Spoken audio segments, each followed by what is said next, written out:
Hi అండి, నమస్తే. ప్రయాగంలో దిగాక మేము త్రివేణి సంఘంలో స్నానం అయ్యాక వేణి పూజ చేయించుకున్నామండి.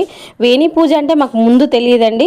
మేము గ్రూప్గా ఫామ్ అయ్యాం కదా, ఆ గ్రూప్లో మా ఫ్రెండ్ వాళ్ళు చెప్పారండి. అక్కడ వాళ్ళ ఫ్రెండ్ వాళ్ళు ఇంతకుముందు వెళ్ళాక వేణి పూజ చేస్తారంటే మేము కూడా చేయించుకోవాలని ఫస్ట్ ప్రయాగంలో దిగి ఆ త్రివేణి సంఘంలో స్నానం చేసి వెళ్ళామండి. అక్కడికి వెళ్ళే వరకు అది వేణి పూజ ఏంటి అన్న విషయం మాకు తెలియదండి. అక్కడ పూజారి చెప్తే అమ్మ ఎంత మంచి పూజ మేము చేయించుకున్నామో, మాకు చాలా అదృష్టం ఉంది. నిజంగా హ్యాపీ అనిపించిందండి. ప్రతి మహిళకు కూడా 3 దోషాలు ఉంటాయంటండి. మనం రజస్వల అయినప్పుడు, మనం గర్భధారణ చేసినప్పుడు, మనం డెలివరీ అయినప్పుడు 3 దోషాలు ఉంటాయంటండి.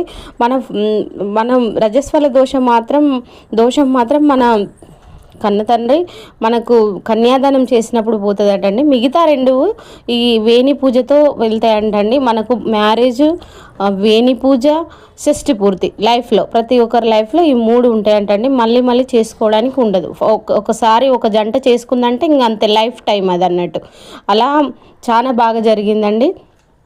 మనకు మొత్తం కళ్యాణం లాగా చేసేసి ఆ భర్త ఊళ్ళో భార్యను కూర్చోబెట్టి ఆయనతో జడ వేయించి కొంచెం జుట్టు కట్ చేపిస్తారండి. ఆ జుట్టు తీసుకెళ్ళి గంగమ్మ ఒడిలో సమర్పించాలండి. ఆ జుట్టు అనేది పైకి తేలకుండా లోపలికి వెళ్తుందంటండి. దానివల్ల మన దోషాలన్నీ, గంగమ్మ అంటేనే పవిత్రమైన నది కదండి, అందులో వేయడం వల్ల మనకి ఏ దోషాలున్నా పోతాయని చెప్పారండి. నిజంగా మేము ఇంత మంచి పూజ చేయించుకున్నాము. మా బాబు అయితే వాళ్ళ ముందు మేము ఇలా మ్యారేజ్ చేసుకోవడం, నిజంగా వాళ్ళు హ్యాపీ అయ్యారు, మేము హ్యాపీ అయ్యారు. చాలా ఫన్గా, హ్యాపీగా అందరూ కూడా ఒకలాంటి ప్లెజెంట్ అక్కడ వెదర్ మాకు అనిపించిందండి. పిల్లలు చాలా హ్యాపీగా ఎంజాయ్ చేశారండి. నిజంగా ప్లీజ్ సబ్స్క్రైబ్. Thank you.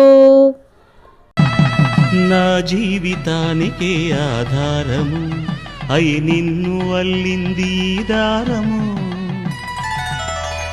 నీ మెడను వాలు ఈ మాంగల్యము, నా శాంతి సౌఖ్యముల సంకేతము.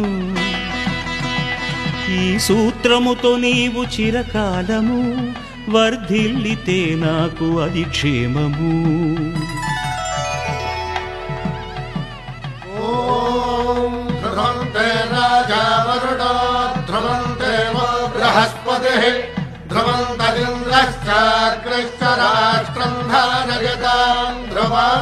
ఈ జన్మలో ఇంక విడని ముడివేసి కలిపారు దేవతలు దివి నుంచి చూసి,